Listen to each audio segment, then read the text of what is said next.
Salam damai sejahtera buat Anda sekalian. Selamat datang di Suara Sangkakala 107,9 FM. Ya, tempat di mana kisah-kisah Bible menghidupkan kita dengan semangatnya sehingga emosi kita, jiwa kita bisa teduh ya, mengalami anugerah kebaikan demi kebaikan Tuhan. Dan hari ini kita akan masuki sebuah drama yang sangat menarik, penuh ketegangan dari kisah di zaman Raja Daud yang sangat terkenal, yaitu kisah tentang Adonia dan perebutan tahta. Wah, ini kan kerajaan yang megah, yang besar, terkenal. Tentu saja banyak putra-putranya, pangeran-pangeran yang mulai berebut tahta. Nah, kita mulai dengan bagaimana sebuah latar belakang sehingga anak-anak Raja Daud mulai berebut tahta. Dan kisah ini akan menjadi lebih menarik karena ketika ambisi berakhir dengan tragis, kita akan temukan jawabannya lewat kabar baik, tentu saja di dalam Yesus Kristus Tuhan. Nah, sahabat, di istana Raja Daud yang megah itu, suasananya hari itu begitu suram. Kenapa? Karena Raja Daud sedang sakit, begitu lemah tubuhnya di hari tuanya. Nah, dengan ketegangan demi ketegangan dari keadaan Raja Daud yang telah memerintah sekian lama dengan bijaksananya, kini sedang berada di ambang kematian. Dalam keadaan ini, putra-putranya mulai menunjukkan ambisi mereka. Nah, kalau sudah begini, pasti ada sesuatu yang terjadi. Jika ambisi menjadi ambisius, karena sebuah tahta kerajaan, maka pasti akan muncul konflik atau ketegangan. Adonia, putra Daud dari Hagit, dia merasa, sekali lagi ya, merasa bahwa dia adalah pewaris sah dari tahta Daud. Dengan karismanya, dengan kehebatannya, kepandaian bicara. Nih, mungkin banyak orang sedang hebat bicara ya, pandai bicara gitu ya. Ini Adonia mulai mengumpulkan pendukung di antara para pejabat istana, pejabat tinggi, sampai pada pimpinan-pemimpin militer. Dia bahkan mengadakan sebuah perayaan besar untuk memproklamirkan dirinya sebagai raja. Ini dia. Ya, belum disahkan jadi raja, tapi sudah memproklamirkan dirinya sebagai raja, gitu ya. Kadang-kala kita juga ketawa, guyu kata orang Jawa bilang, belum jadi presiden sudah mengangkat diri jadi presiden, gitu kan. Dia bukan seorang nabi mengangkat diri menjadi seorang nabi. Ya, mengangkat diri sebagai raja atas pemerintahan kerajaan. Nah, ini membuat kita geli gitu ya. Nah, di dalam 1 Raja-Raja pasal 1 ayat yang kelima dikatakan begini. Adonia anak Hagit meninggikan dirinya sendiri dengan berkata, "Aku akan menjadi raja." Ia memperlengkapi dirinya dengan sebuah kereta perang dan orang-orang berkuda serta 50 orang yang berlari di depannya. Ambisi Adonia sangat jelas sekali dalam pembacaan ayat ini. Dia mulai mengancam kestabilan kerajaan Raja Daud, ya, yang dinilai sudah mulai rapuh dan harus ada pengganti segera. Kesombongannya Adonia menunjukkan bahwa dia mulai mempersiapkan orang-orang hebat, kereta kuda, bahkan di depannya ada lagi barisan paling depan itu ada prajurit orang-orang hebat yang berlari di hadapannya. Jadi sekelilingnya itu dijaga. Wah, hebat ya, pembesar hebat yang dijaga, punya massa banyak. Nah, mari kita coba merefleksikan apa yang Anda pikirkan tentang ambisi Adonia ini. Ya, Adonia dia begitu berani, tetapi juga ini kan bahaya. Ngaku-ngaku sebagai raja, tapi bahaya kan, belum ada pengesahan penobatan dari raja. Mungkin Anda berkata, wah, Adonia itu terlalu fokus pada ambisinya. Ya, tanpa memikirkan gitu ya, tanpa dia memikirkan hal-hal yang bakalan terjadi. Berani banget. Ini kan bahaya gitu ya, benar. Jadi betapa keinginan kekuasaan itu bisa merusak segalanya. Saya setuju. Mungkin Anda juga berkata, wah, ambisi Adonia adalah contoh bagaimana seorang bisa tergoda oleh kekuasaan dan melupakan tanggung jawab dan konsekuensi yang lebih besar. Nah, ini dia. Saya setuju juga. Ya, seorang bisa tergoda dengan kekuasaan. Bagaimana dengan Anda? Gitu. Mungkin Anda sedang melihat banyak orang sedang tergoda dengan kekuasaan. Mari kita melihat kisah-kisah ini jadi lebih menarik ketika berita itu sampai ke Raja Daud. Bahwa anaknya Adonia memproklamirkan dirinya sebagai raja yang sah dan sudah punya pengikut yang banyak. Ketika Raja Daud mengetahui apa yang sedang terjadi, dia tahu bahwa tindakan harus segera dilakukan gitu ya. Ini perlu sekali untuk mengambil sebuah tindakan. Nah, itu sebabnya dengan bantuan Batseba dan Nabi Nathan, sekali lagi selalu ada komunikasi dengan istrinya Batseba juga dengan Nabi Nathan. Daud memutuskan untuk mempercepat penobatan Salomo sebagai raja. Kita tahu bahwa Salomo adalah putra dari Batseba dan Daud.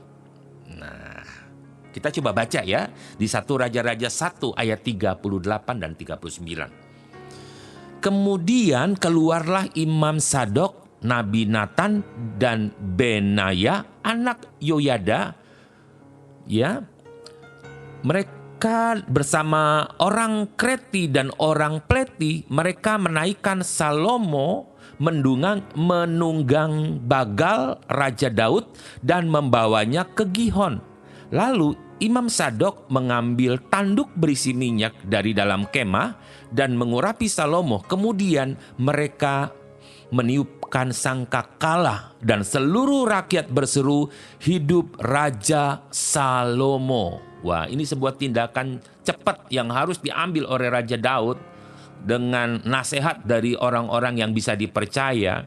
Kemudian menobatkan Salomo, dan ini membuat Adonia terkejut dan takut.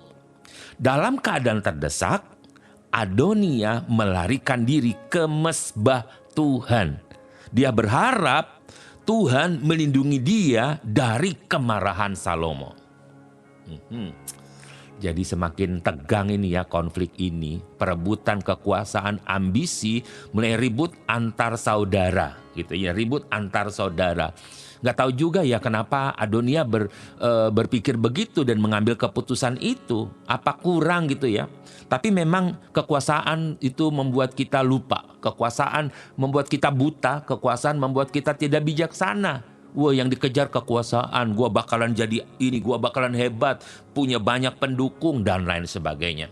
Bagaimana perasaan Adonia waktu dia melarikan diri ke mezbah. Mezbah bicara soal mezbah Tuhan, ya. Dan bagaimana tindakan Salomo untuk bisa mengubah keadaan yang sudah mulai kacau. Ini sudah ada pro Salomo, pro Adonia. Ada blok-blok ini yang sudah mulai pengikutnya sudah mulai marah. Pengikutnya berkata Adonia cocok. Yang satu berkata Salomo sudah diurapi. Gitu ya. Dan keduanya mempertahankan pemimpin. Ini gawat jika terjadi di Indonesia, jika terjadi di keluarga kita, jika terjadi di gereja kita. Ada dua blok. Bahkan ada yang ributan pada saat khotbah, ribut, berebut podium mimbar untuk berkhotbah. Ini kan yang satu suka ini, yang satu suka ini. Ada yang ya pokoknya like dislike itu nggak enak gitu ya. Mungkin Anda berpikir begini, Adonia pasti merasa tertekan waktu dia lari ke mezbah. Dan dengan penuh ketakutan mungkin dia berpikir mezbah adalah satu-satunya tempat yang aman untuk melarikan diri dari kemarahan Salomo. Betul ya. Tapi mungkin Anda juga berpikir tindakan Salomo untuk segera bertindak menunjukkan kebijaksanaan, tetapi juga menambah ketegangan gitu ya. Kebijaksanaan membuat orang lain tegang. Nah, ini adalah momen yang penuh emosi dari semua pihak yang terlibat. Jadi tepat sekali ya, ketegangan meningkat dan nasib Adonia menjadi taruhan besar. Ya, ketegangan meningkat dan nasib Adonia menjadi taruhan yang besar.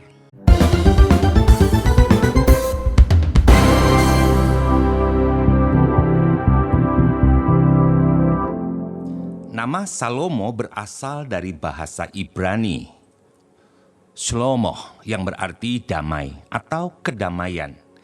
Nama ini terkait dengan kata shalom, gitu, yang berarti damai atau kedamaian dalam bahasa Ibrani.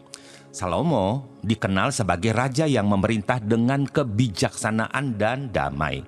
Dia adalah putra Raja Daud dan dikenal karena masa pemerintahannya relatif damai, kemudian makmur, dicapai oleh kerajaan Israel sedemikian rupa, dan ini Salomo mencerminkan harapan untuk masa pemerintahan yang penuh kedamaian dan keadilan. Nah, Salomo dengan bijaksana, ia memilih untuk memberikan pengampunan kepada Adonia. Dia berharap bahwa Adonia bisa nahan dirilah dan tidak menjadi ancaman bagi negeri Israel.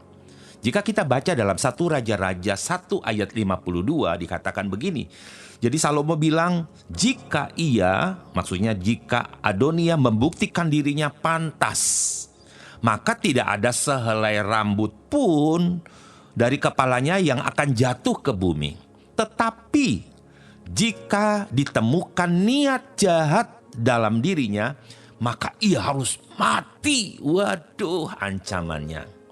Nah, ayat ini adalah sebuah kutipan di mana jika kita mengartikannya begini. Jika ia membuktikan dirinya pantas, maka tidak ada sehelai pun dari rambut kepalanya akan jatuh. Tapi jika ditemukan kejahatan, maka dia mati.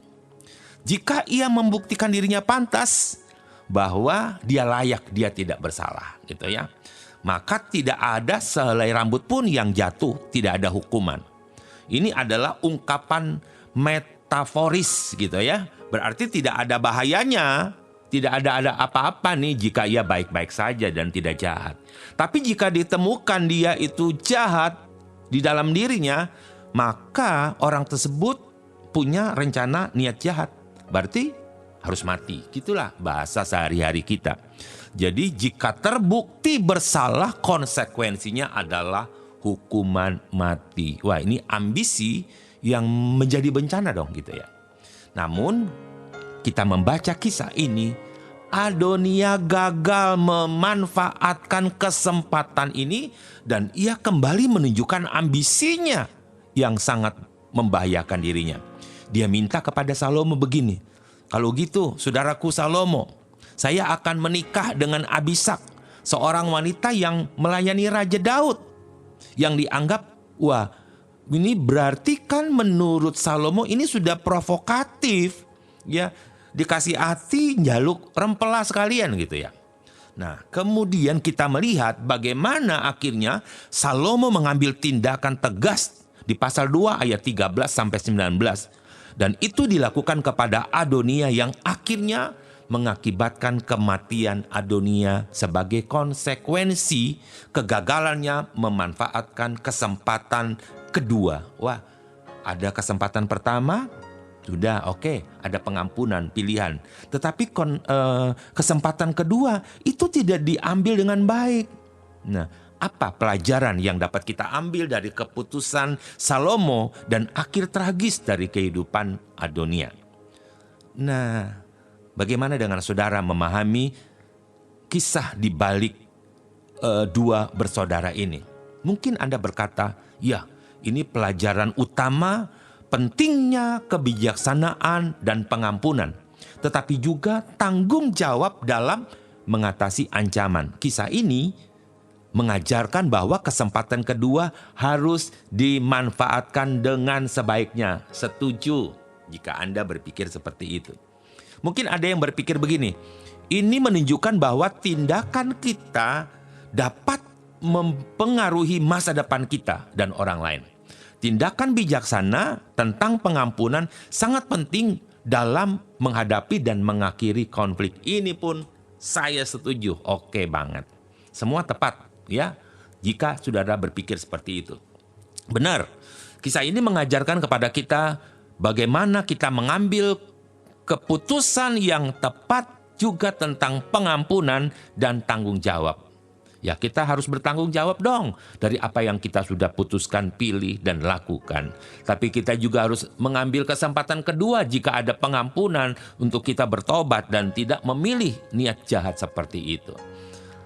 Kemudian, kalau begitu, apa yang dapat saudara pelajari dari kisah ini? Ya, mungkin kita bisa berkata, bikin judul-judul yang menarik gitu ya. Ya, mengungkap tragedi Adonia, kisah ambisi yang menggoncang tahta kerajaan Daud. Wah, bisa ya? Atau tentang raja yang dikhianati oleh putranya sendiri, Adonia. Wah, bagus juga tuh ya. Atau begini, kisah tragis Adonia, perebutan tahta yang mengubah hidup Adonia. Bisa. Atau dari kesalahan besar Adonia ke pengampunan yang mengagumkan tetapi berakhir dengan kematian. Itu kan pilihannya Adonia gitu ya.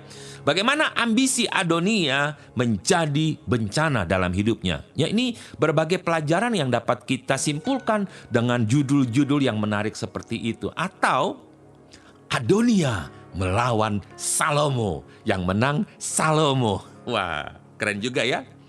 Apa yang terjadi ketika ambisi berakhir dengan tragis?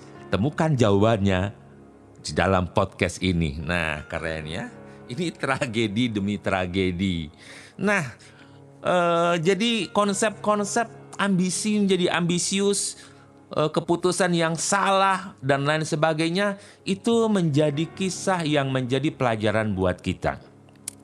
Ketika tertekan, ketakutan, larinya ke mesbah. Sudah lari ke mesbah, minta ampun sama Tuhan, keputusannya salah. Ya berarti ya mesbah bukan tempat pelarian sekali lagi ya. Gereja atau doa yang saudara pikir bisa menolong saudara menjadi tempat pelarian, tidak. Tetapi sebenarnya doa menunjukkan kita harus ketemu Tuhan dan harus percaya apa yang harus kita ambil keputusan. Sebab kalau sudah lari ke mesbah Tuhan, keputusan kita salah, berarti salah dong kita punya niat sejak awal gitu ya. Nah, kalau begitu apa yang saya dapatkan dan apa yang saya akan bagikan kepada saudara tentang kisah kesempatan kedua dan pengampunan yang harusnya kita pilih. Nah, dalam kehidupan kita seringkali menghadapi konflik, penyesalan, dan kesempatan kedua. Ya. Di dalam Yohanes pasal 3 ayat 16 dikatakan begini. Saya baca buat Anda sekalian. Sebab Elohim sangat mengasihi dunia, sehingga dia telah mengaruniakan putranya yang tunggal, supaya setiap orang yang percaya kepadanya tidak binasa, melainkan beroleh hidup yang kekal. Ya, tentu saja ketika kita menghadapi konflik kehidupan, keputusan, penyesalan, ada kesempatan kedua, namun ada kabar baik yang lebih besar dari apa yang sedang kita hadapi. Di dalam Yesus Kristus kita menemukan pengampunan dan kedamaian dari kesempatan kedua. Wah, keren ya. Jadi jika Anda merasa terjebak dalam penyesalan atau kesalahan, ingatlah, sekali lagi ingat bahwa Yesus Kristus menawarkan pengampunan dan perubahan yang nyata. Dia adalah juru selamat kita yang membawa terang di dalam kegelapan yang kita sedang jalani, dan ia memberikan pengharapan di tengah kesulitan. Amin. Jadi berdoalah. Datanglah kepada Tuhan dan katakan, Tuhan, aku membutuhkan pengampunan dan anugerah kebaikan Tuhan agar saya memiliki kehidupan yang kekal di dalam Tuhan.